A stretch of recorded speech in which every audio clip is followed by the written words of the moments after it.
क्या ये काम करना चाहिए। नहीं तो अब जैसे मैं अभी आप लोग सभी लोग आए हैं तो पूरा मेरा सवाल कर गया।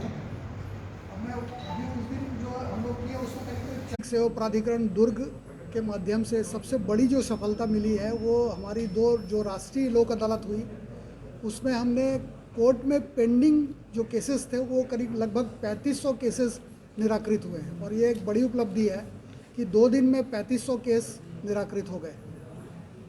सर और भी कई अलग अलग टाइप के शिविर ले रहे हैं, लोगों को जागरूक किया जा रहा है, वो किस किस तरह के उसमें शिविर हैं और कौन कौन से वर्गों को उसको लाभ मिल पा रहा है।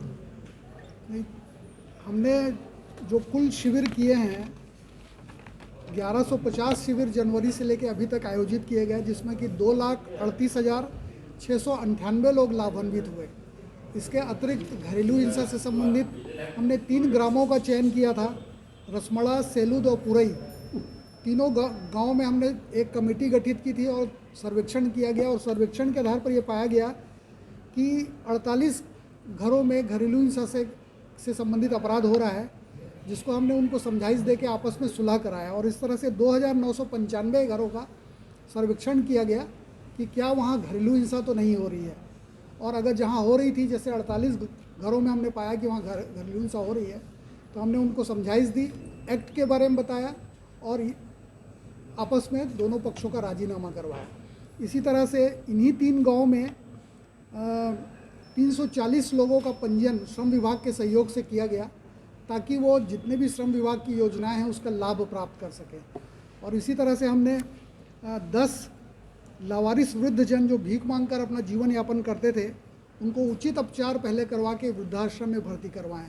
तो इस तरह से जिला विधिक सेवा प्राधिकरण का ये प्रयास रहा है कि जिले के अंतिम छोर पर बैठे व्यक्ति को भी जो लीगल एड उनको मिल सकती है, जो निःशुल्क विधिक सहायता मिल सकती है, जो शासन की योजनाएं हैं उसका फ़ायदा मिल सकता है, उनको वो दिलाने का प्रयास करना। सर, अमृत महोत्सव के तहत क्या है, किस तरह के शिविर होते हैं?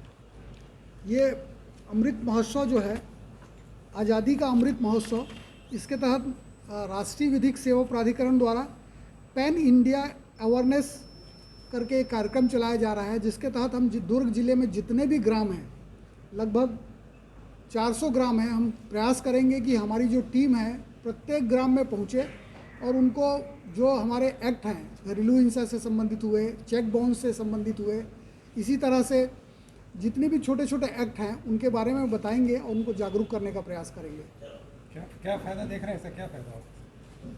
इससे निश्चित रूप से फ़ायदा होगा। देखिए, कानून की जानकारी अगर किसी को है, उनको अपने अधिकारों के बारे में जानकारी है तो वो अपने अधिकारों को लेने का प्रयास करेंगे। तो हम न केवल उनके अधिकारों के बारे में बताएंगे बल्कि उन अधिकारों को कैसे प्राप्त किया जाता है, उसका क्या प्रक्रिया है उसके बारे में भी बताते हैं। तो इससे लोग जो हैं अपने अधिकारों के प्रति सजग होते हैं। इसके अतिरिक्त हम केवल अधिकारों के बारे में ही नहीं बताते बल्कि जो लोग हैं उनको क्या कर्तव्य हैं, संविधान द्वारा उन पर क्या कर्तव्य अधिरोपित किए गए हैं, उनके बारे में भी बताने का प्रयास करते हैं।